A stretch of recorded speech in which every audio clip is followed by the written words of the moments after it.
अपन पढ़ रहे थे परमाणु संरचना चैप्टर नंबर 2। क्या पढ़ रहे थे? परमाणु संरचना चैप्टर नंबर 2। उसमें पढ़ लिया था आपने समय न्यूट्रॉनिक। क्या पढ़ लिया था? समय न्यूट्रॉनिक। उसके बाद पढ़ते हैं अपन विद्युत चुंबकीय विकिरण। क्या पढ़ते हैं? विद्युत चुंबकीय विकिरण। क्या पढ़ते हैं? विद्युत चुंबकीय विकिरण। वे विकिरण जो विद्युत क्षेत्र व चुंबकीय क्षेत्र के लंबवत होती है, यानी कि विद्युत क्षेत्र और चुंबकीय क्षेत्र के क्या होगी? दोनों लंबवत होती है, उसे विद्युत चुंबकीय विकिरण कहते हैं। उसे क्या कहते हैं? यानी कि चुंबकीय क्षेत्र और विद्युत क्षेत्र दोनों क्या होंगे? एक दूसरे के लंबवत होते हैं, उन्हें क्या कहते हैं? विद्युत चुंबकीय विकिरण कहते हैं। इन विकिरणों की खोज, अब विद्युत चुंबकीय विकिरणों की खोज मैक्स प्लांक द्वारा, किसके द्वारा? मैक्स प्लांक द्वारा 1870 में की गई। किसके द्वारा? मैक्स प्लांक द्वारा 1870 में की गई। किसकी? विद्युत चुंबकीय विकिरण की खोज। जैसे पराबैंगनिक विकिरण है, दृश्य प्रकाश की किरण है, जो अपन देखते हैं उसे क्या कहते हैं? प्रकाश विद्युत चुंबकीय विकिरण कहते हैं। एक्स किरणें हैं, रेडियो एक्टिव किरणें हैं, यानी कि रेडियो किरणें हैं आदि। अब है विद्युत चुंबकीय विकिरण की विशेषताएं की विद्युत चुंबकीय विकिरण की कौन कौन सी विशेषताएं होती है? नंबर 1, ये विद्युत क्षेत्र व चुंबकीय क्षेत्र के लंबवत होती है, यानी कि विद्युत क्षेत्र और चुंबकीय क्षेत्र एक दूसरे के क्या होती है? लंबवत होती है। नंबर 2, इनका वेग प्रकाश के वेग के बराबर होता है, यानी कि विद्युत चुंबकीय विकिरणों का वेग कितना होता है? प्रकाश के वेग के बराबर होता है। नंबर 3, ये किरणें निर्वात में भी गमन कर सकती है। कौन सी? विद्युत चुंबकीय विकिरण किसमें? निर्वात में भी गमन कर सकती है। नंबर 4, इन किरणों की आवर्ती व तरंग दैर्घ्य, कि इन किरणों की आवर्ती और तरंग दैर्घ्य क्या होती है? अलग अलग होती है। ठीक है, मैंने इसको समझाया विद्युत चुंबकीय विकिरण को, तो इसको क्या करना है? तुमको उतारना है नोट्स में। ठीक है, उतार लो इसको।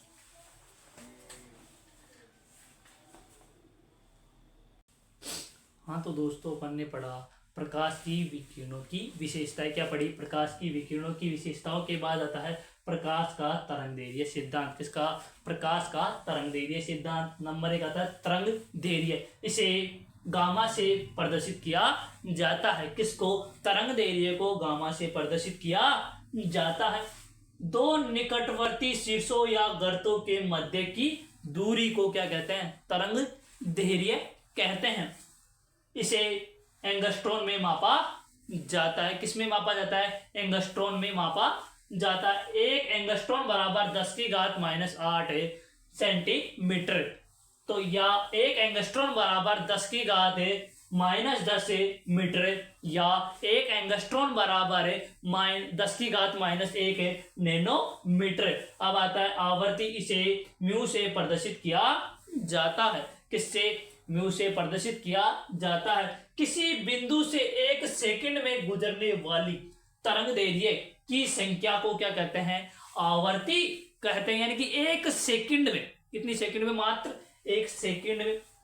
इसका मात्रक सीपीएस में साइकिल प्रति सेकंड हर्ट्ज और सेकंड इनवर्स होता है। आवर्ती तरंगदैर्घ्य के व्युत्क्रमानुपाती होती है। आवर्ती किसके? तरंगदैर्घ्य के व्युत्क्रमानुपाती है, यानी कि म्यू व्युत्क्रमानुपाती 1/v। अब आता है तरंग का वेग। किसका वेग? तरंग का वेग। 1 सेकंड में, कितने? 1 सेकंड में तरंग द्वारा तय की गई दूरी को क्या? 1 सेकंड में तरंग द्वारा तय की गई दूरी के वेग को क्या कहते हैं? तरंग का वेग कहते हैं। इसका मात्रक मीटर प्रति सेकंड होता है। इसका मात्रक क्या होगा? मीटर प्रति सेकंड होता है। वेग बराबर आवर्ती बटे तरंगदैर्घ्य। वेग क्या होगा? आवर्ती बटे तरंगदैर्घ्य। जो भी इसको उतारना चाहे उतार सकता है। हमने पढ़ा तरंग का वेग। क्या पढ़ा? तरंग का वेग। उसके बाद आता है आयाम। क्या आता है? आयाम। तरंग के शीर्ष की ऊंचाई। किसके? तरंग के शीर्ष की ऊंचाई तथा गर्त की गहराई। किसकी गहराई? गर्त की गहराई का आयाम। गर्त की गहराई, यानी कि तरंग के शीर्ष की ऊंचाई तथा गर्त की गहराई को क्या कहते हैं? आयाम कहते हैं। जैसे अब ये तरंग पहले तो क्या है नीचे, फिर क्या करेगी ऊपर जाएगी, फिर गर्त में आएगी, फिर ऊपर जाएगी, फिर गर्त में आएगी क्या तरंग। अब है तरंग संख्या। क्या है तरंग संख्या?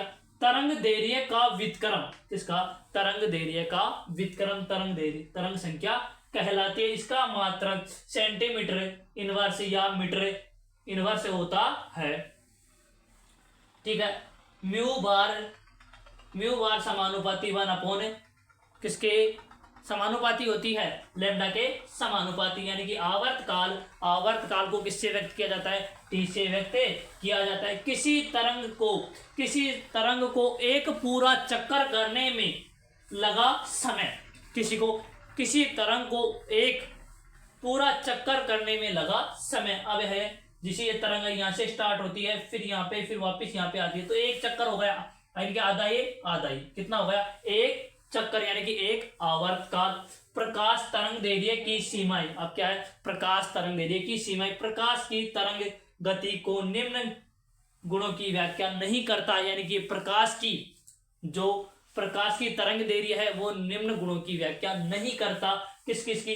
कर्षणिका विकिरण की व्याख्या नहीं करता। नंबर 1। नंबर 2, प्रकाश विद्युत प्रभाव को नहीं समझा पाया। कौन? प्रकाश तरंग दैर्घ्य। किसको नहीं समझा पाया? प्रकाश विद्युत प्रभाव को।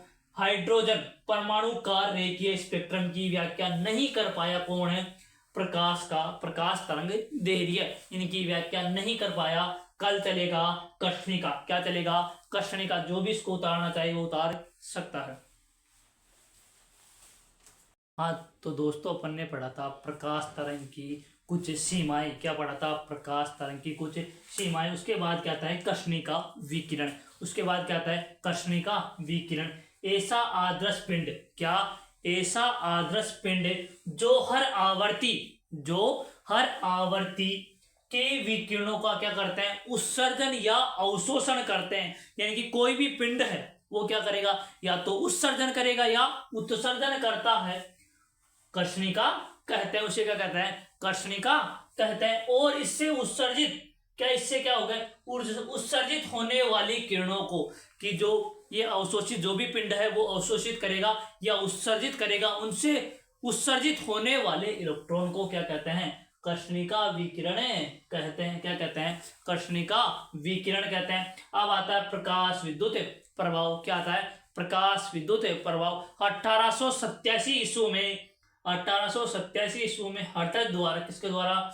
हर्टज द्वारा प्रकाश विद्युत प्रभाव को समझाया गया। कब?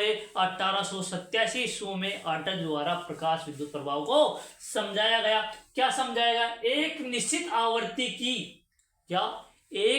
आवृत्ति की विकिरण कुछ धातुओं जैसे पोटेशियम है, सीजियम है की सतह से टकराते हैं। यानी कि कोई भी निश्चित आवृत्ति का प्रकाश है वो धातुओं की सतह से टकराते हैं, तो इलेक्ट्रॉन का क्या होता है? निष्कासन होता है। यानी कि इलेक्ट्रॉन उस जगह से क्या हो जाता है? हटे जाता है। क्या होता है? इलेक्ट्रॉन हटे जाता है। जिसे प्रकाश विद्युत प्रभाव कहते हैं, उसे क्या कहते हैं? प्रकाश विद्युत प्रभाव कहते हैं। प्रकाश विद्युत प्रभाव कहते हैं। उत्सर्जित होने वाले इलेक्ट्रॉनों को फोटो इलेक्ट्रॉन कहते हैं, क्योंकि जो भी इलेक्ट्रॉन उत्सर्जित होगा उसे क्या कहते हैं? फोटो इलेक्ट्रॉन कहते हैं। जैसे सूर्य का प्रकाश कहां पर आपतित हो रहा है? किसी धातु पर। क्या? किसी धातु पर। तो धातु से क्या इलेक्ट्रॉन हो रहा है? इलेक्ट्रॉन का फोटोन के रूप में क्या होता है? उत्सर्जित होता रहता है। तो इसको आराम से उतार लो।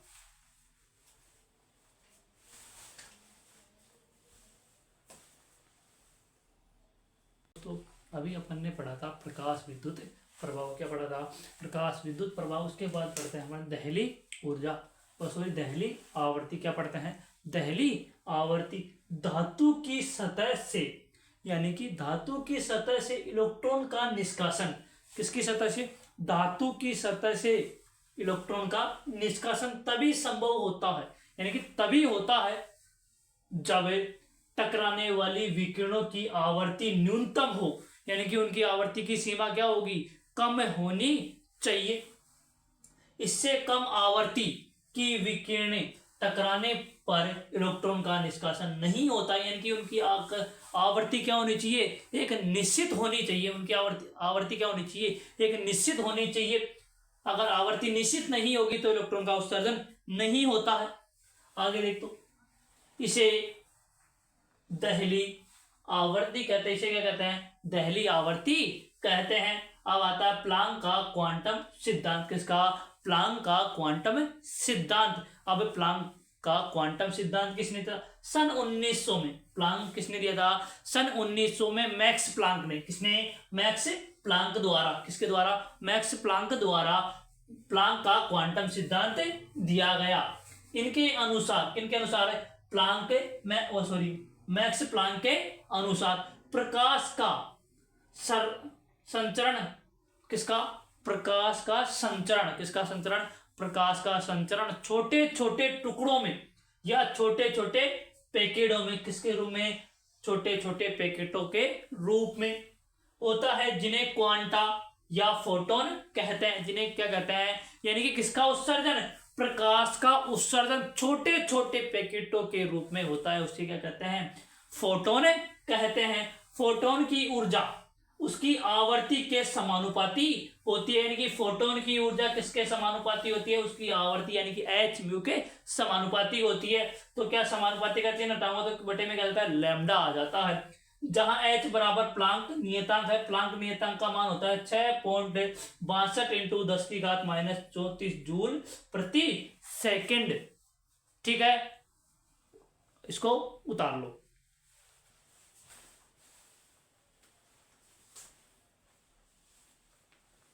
दोस्तों, हाँ तो दोस्तों अपन ने पढ़ा प्लांक का सिद्धांत। किसका पढ़ा, प्लांक का सिद्धांत। क्या पढ़ा, प्लांक का सिद्धांत। उसके बाद पढ़ते हैं विद्युत चुंबकीय विकिरण का द्वैत व्यवहार की। विद्युत चुंबकीय विकिरण का द्वैत व्यवहार। अब है विद्युत प्रकाश, यानी कि प्रकाश की किरण। किसकी किरण, प्रकाश की किरण कणीय व किसके, कणीय व तरंगों के रूप में, यानी कि कणीय व तरंगों के रूप में प्रदर्शित होती है, अर्थात प्लांक स्थिरांक से। किससे, प्लांक स्थिरांक का नियम क्या था, E बराबर m E बराबर hc अपॉन लैम्डा। क्या है था, hc अपॉन लैम्डा। अब है ये तो क्या नाम दीजिए इसको, समीकरण नंबर 1। अब क्या लिखते हैं, आइंस्टीन का समीकरण। क्या लिखते हैं,